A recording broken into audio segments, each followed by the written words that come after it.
I'm milking 320 Holstein Friesian cows here in Waterwheel Farm. We calve them in the springtime, so it's a compact spring calving system. Starting in the middle of February, where we will calve over half the cows in 3 weeks and nearly 90% of the cows by 6 weeks. The reason we calve compactly is because we have quite a dry farm and we try to produce as much milk from grass as possible. So the cows actually will go out to grass around the 26th or 28th of February and by daytime only, and then when there's enough grass they will go out full time, which is usually about the beginning of April. And we tend to have the first rotation finished about the middle of April.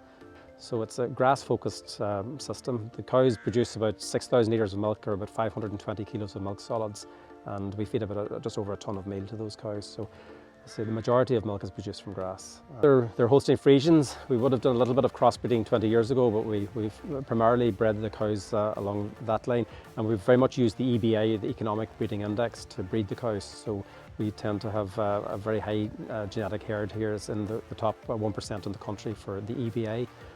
We try to keep the balance right between fertility and production, so there are a very fertile herd.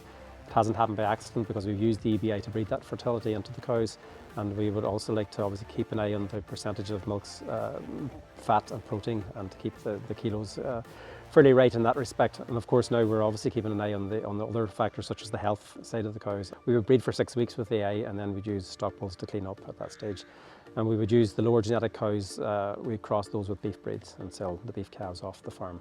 So we're in the process of reinvesting in the farmyard here. We'll have approximately 220 cubicles in it when it's built, but it'll also have about 3,000 cubic metres of slurry capacity. So we have a number of slatted tanks as part of the shed. We will also have some scrapers to clean down some of the passages, and we will have the feeding capacity for about all 320 cows within this shed, because I have an existing shed with about 110 cubicles, but it doesn't have either slurry capacity or feeding space for those cows.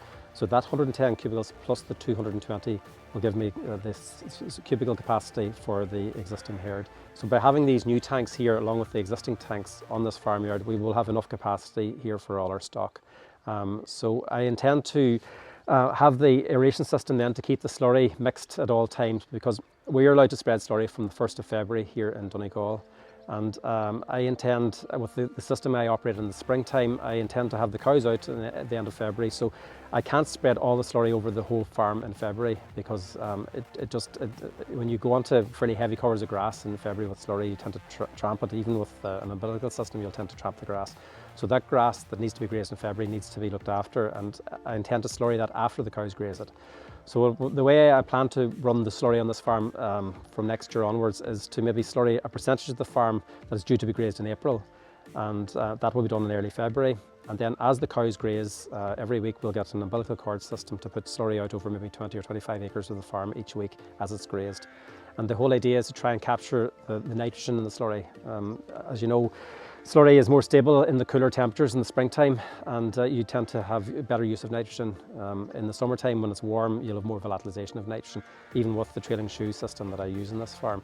So I've seen much better responses to the nitrogen in the springtime, and I hope to capture that nitrogen, because I know we will be restricted in how much nitrogen fertilizers we'll be allowed to use in the future. So if we can get more use of our nitrogen in the slurry, it's going to grow more grass for me, and obviously I don't want to lose the nitrogen in the slurry.